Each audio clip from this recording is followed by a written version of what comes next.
Welcome to the Flat Track Factory. In today's video, we're back with Viewer Questions Episode 2. I appreciate you taking your time to write in with them, and from some of the feedback I'm getting, a lot of people have similar questions. So if you keep asking, I'll keep answering.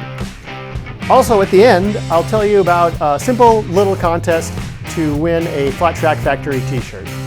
Stick around.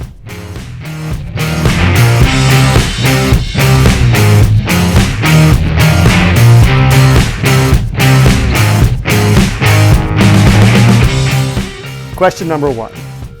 How do you figure tire pressure? Is it day, night, cold, warm, or is it more about type of dirt? A little bit of all of that. But firstly, different tire manufacturers have different processes that create a different tire. The carcass can be stiffer or more flexible. The tread can be thicker, thinner, softer, stiffer. All of these things lead to pretty wide variances in acceptable pressures. Also, speed has something to do with this. So if you go to the manufacturer's websites, you'll see for their tires, they'll have a range, and often by track size, which you'd run on a short track would be different than you would run on a mile. These are bias ply tires, and the tread, the carcass of the tire flexes quite a bit, and the top of the tire will actually peak out a bit and even change the gearing a little bit. So the first thing that you need to do is reference the manufacturer data so you're within their specifications. The softer the tire is in pressure, that is, the lower the pressure is, the softer, more flexible the carcass is, the more heat it will build. So if you're on a slower track in cooler temperatures and you want to build more heat, one of the ways to do that is to go towards the lower end of the spectrum on pressures. If the track is particularly fast, you're going to be on the higher end. But really, it's particularly when we're beginners, we should start with what's in the parameter of the tire manufacturer and stay there for a while, and then maybe on a day when the track is at race conditions, if you can get time to do some dramatic changes in the pressure and see what the difference is. I would say dramatic pressure is 5 or 6 pounds. So those are some of the factors, but generally a shorter track would take a lower pressure, longer track would take a higher pressure. A slippier track would take a lower pressure, a stickier track would take a higher pressure, a flatter track would take a lower pressure, a banked track would take a higher pressure because the banked track loads the carcass more, makes more flex. So those are some of the factors. Question number 2, how do you determine tire compound? Well, how do I determine it? Well, I go to the tire manufacturer and I ask them which ones they have available. And then I check that with a tool called a durometer, which pokes into the tire and gives you a reading of firmness of the compound. But I don't think that's what the question meant. I think what the question is how do I decide which one I'm going to use? And again, all of these questions are just what I do, what you do, what others do may be different. How do I determine it? Well, I want the tire to grip, and I find that it needs to wear to do that. So if the track is not wearing the tire at all, then the compound is probably a little too hard. If it's wearing excessively, the compound might be a little too soft.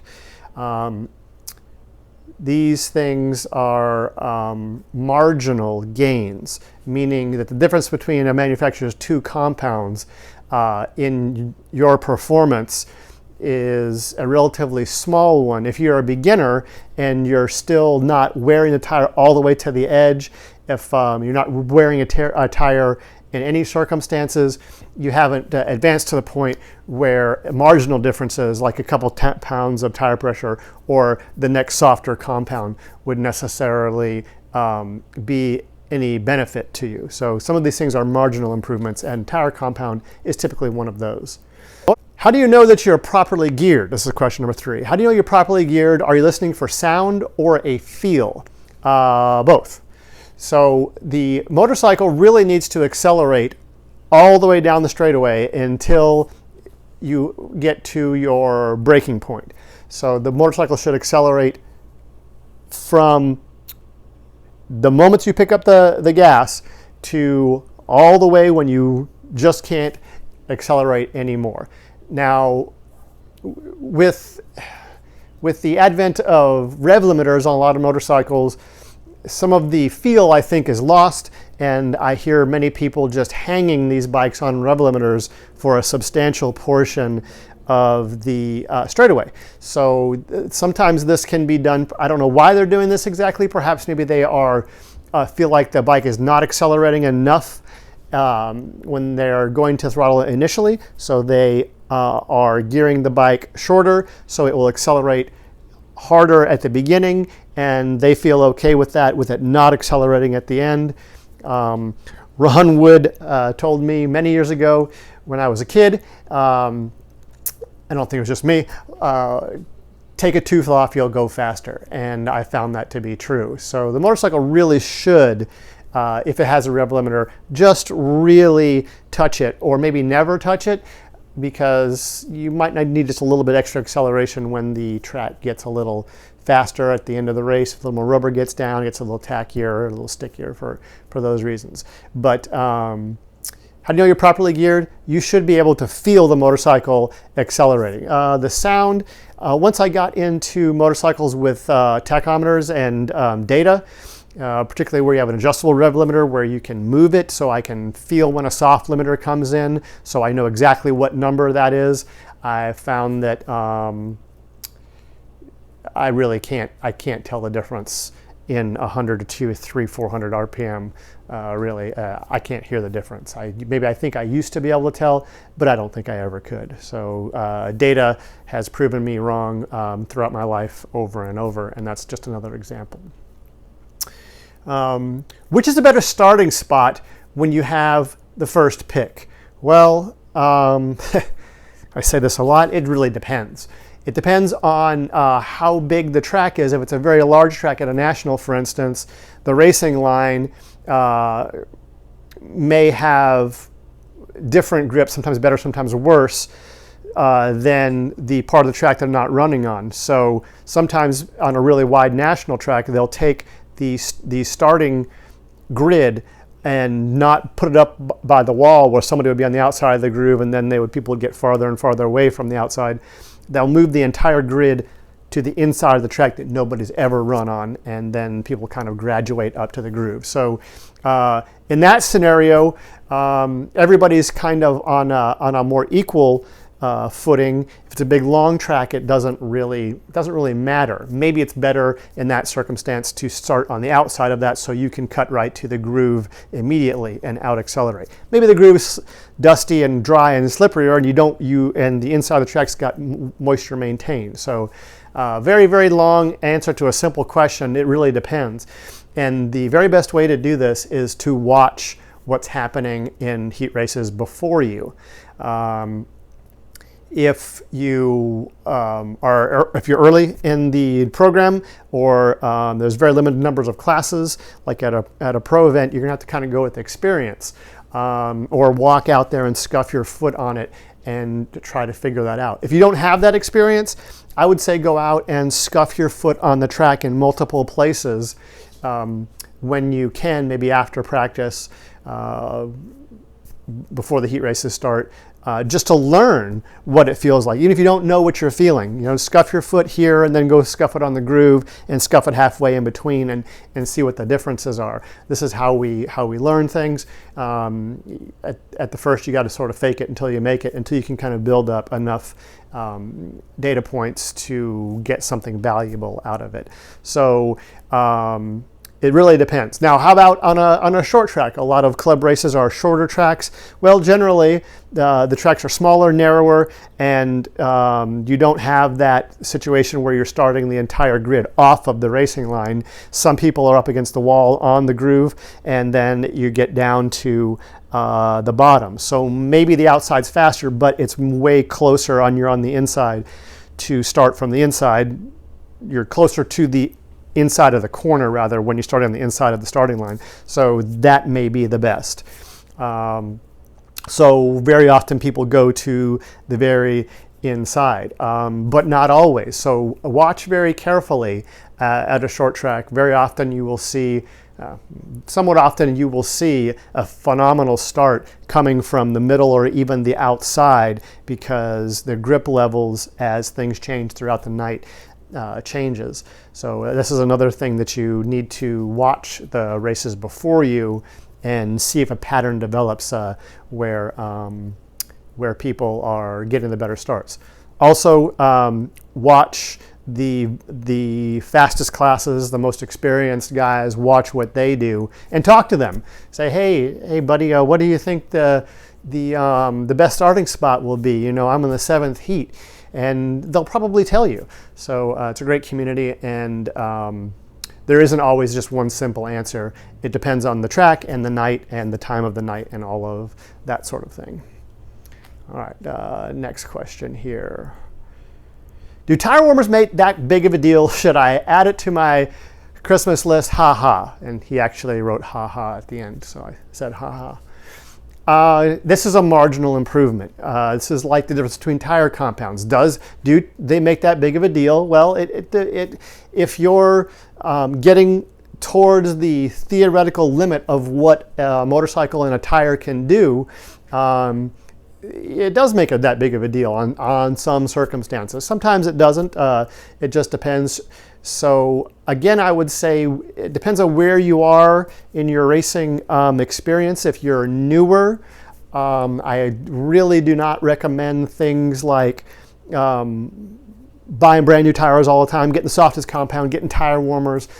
These things are fun. These are cool. They do have a benefit, but again, it's a marginal benefit. It's a smaller benefit. If you were to take your tire warmer money and go to 2 more races this season, or take it and get a used XR100 and ride around 2 or 3 times a week, or race the Mad Dog class on top of your vintage class, the tire warmer money would have a bigger benefit to your lap time than buying a set of tire warmers.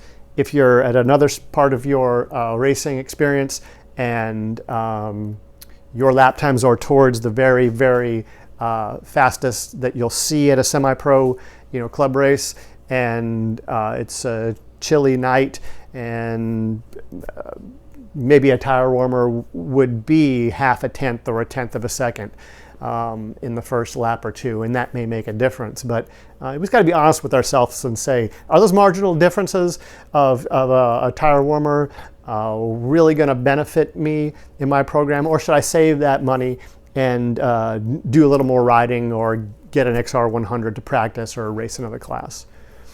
So that's what I think about that. Incidentally, I have an entire video about why you should be racing an XR100. And maybe I'll put that link down to that down in the description. How does someone get a pro license? It's changed over time. When I was a kid, you needed 2 years at the local level as the top local level. They call it an amateur expert level. There's been quite a bit of changes at the pro level in the past 5 years for various reasons. It probably almost get political if we get too far into why they've maybe done that. But the bottom line is you must meet an age requirement, and then there's some sort of vetting of your experience, meeting various standards. But generally, if you're ready for a pro license, you're in your mid to later teens. I think 16 is probably what it is now as an age requirement, and then you need to have been racing quite a bit, and probably at a local semi-pro club race, you've been racing in what they call their pro-am and open pro classes, or pro singles class, sometimes they call it, for a couple of years, and never getting lapped, and podium finishes. Those are the types of results that the sanctioning bodies are looking for, and how they document that or how they require you document that changes over time. And frankly, I don't know what it is for 2020. Does two-stroke oil kill COVID? No, I do not think that it does, but I suppose if some peer-reviewed studies show that it does, we might be in luck. So I think I'm going to cut it off there. These videos get pretty long, so I appreciate you watching this. I did want to offer up a little contest for, let me show you. Here's a Factory 20 t-shirt embroidered with the logo, and pretty simple contest. All you've got to do is go down to the comment section and write I'm subscribed. Can't check really if you're subscribed or not, but it'd be cool if you would subscribe. Click the notification bell, that way when videos come out you won't get lost in the chatter of YouTube. So yeah, just down in the comments say I'm subscribed and put your t-shirt size, and if we have enough that I need to choose between them, I'll throw all the names in a hat, and then we'll figure out how to get a hold of each other, and I'll mail it to you. So there you go.